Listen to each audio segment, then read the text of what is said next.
நான் உங்களுக்கு கொண்டு வந்திருக்கிற வீடு தரமான வீடுங்க. நமக்கு பக்கத்தில் இருக்கிற வீடு எங்கே இருக்குதுன்னா, நம்ம பாவூர்சத்திரம் பஸ் ஸ்டாண்ட் கரெக்டாக 1 கிலோமீட்டர் பக்கத்திலே பள்ளிக்கூடம் ஒரு 650 மீட்டர் டிஸ்டன்ஸ் இருக்குது. பக்கத்திலே பாருங்கள், உங்களுக்கு சிமெண்ட் ரோட்டுக்கு பக்கத்திலே வந்துடுது. சுற்றிலும் உங்களுக்கு நிறைய வீடுகள் இருக்குங்க. இந்த இடத்துல ஒரு 3.5 சென்ட் லேண்ட் ஏரியாவில் 1100 சதுரடியில் 2 பெட்ரூம் கால் கிச்சனோட 16க்கு 16ங்கிற அளவில் கார் பார்க்கிங்கோட சூப்பரான வீடு கொண்டு வந்திருக்கேன். அப்படியே கூட வாங்க வீட்டை பாருங்க. நல்ல ஸ்பேசியஸான கார் பார்க்கிங், நல்ல பெரிய காரை நிப்பாட்டிக்கலாம். 2 பெட்ரூம் கால் கிச்சன் இருக்கு. முடிஞ்ச அளவுக்கு உங்களுக்கு லோன் போட்டும் தர்றேன். வாங்க வீட்டை பாருங்க. கதவு பாருங்க, கதவு நல்ல ஜன்னல்லாம் தேக்கிலே கொடுத்துருக்காங்க. நல்ல ஸ்பேசியஸான ஹாலுங்க.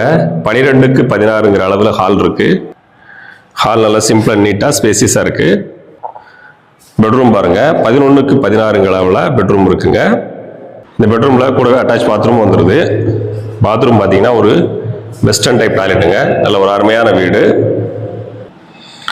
இந்த வீட்டில் 2 பெட்ரூம்லையுமே பாத்ரூம் வந்துடும். அடுத்த பெட்ரூம் பார்த்தீங்கன்னா உங்களுக்கு 10க்கு 11ங்கிற சைஸில் வந்துடுதுங்க. இதுலையுமே உங்களுக்கு அட்டாச் பாத்ரூம் இருக்கு. கிச்சன் பாருங்க, சிம்பிள் அண்ட் நீட்டாக ஸ்பேசியஸாக கொடுத்துருக்காங்க. கிழக்கு பார்த்து சமைக்கிறபடி அருமையான கிச்சனாக வந்துடுது. பின்வாசல் இருக்குங்க கிச்சனில். விவரங்கள் எல்லாம் பார்த்தீங்க. இந்த வீட்டை நீங்கள் நேரில் பார்க்கணும்னா வீடியோவில் நம்பர் கொடுத்துருக்கேன், கான்டாக்ட் பண்ணுங்க. நம்ம போடக்கூடிய இந்த வீடு தென்காசி மாவட்டத்தில் இருக்குது. தென்காசி பஸ் ஸ்டாண்ட்லேருந்து ஒரு 8 கிலோமீட்டர் கிழக்க. இந்த வீட்டுடைய உரிமையாளர் சொல்றது 37 லட்சம் சொல்றாங்க. வாங்க, எவ்வளவு கம்மி பண்ண முடியும் பேசி முடிச்சு தரேன். நல்ல ஸ்பேசியஸான கார் பார்க்கிங்கோட அமைஞ்சிருக்கிற இந்த வீடை உங்களுக்கு சொந்தமாக்கி நினைச்சீங்கன்னா கான்டாக்ட் நம்பர் இருக்கு. வீடு தேடிட்டு நண்பர்களுக்கு இந்த வீடியோவை ஃபார்வர்ட் பண்ணுங்க. நம்ம பேஜை ஃபாலோ பண்ணுங்க. உங்களுக்கு எந்த மாவட்டத்தில் வீடு வேணுங்கிறதையும் கமெண்ட் பண்ணுங்க. நாங்கள் உங்களுக்காக உங்களோட பகுதிக்கு வந்து தேடி வீடியோ போஸ்ட் பண்றோங்க.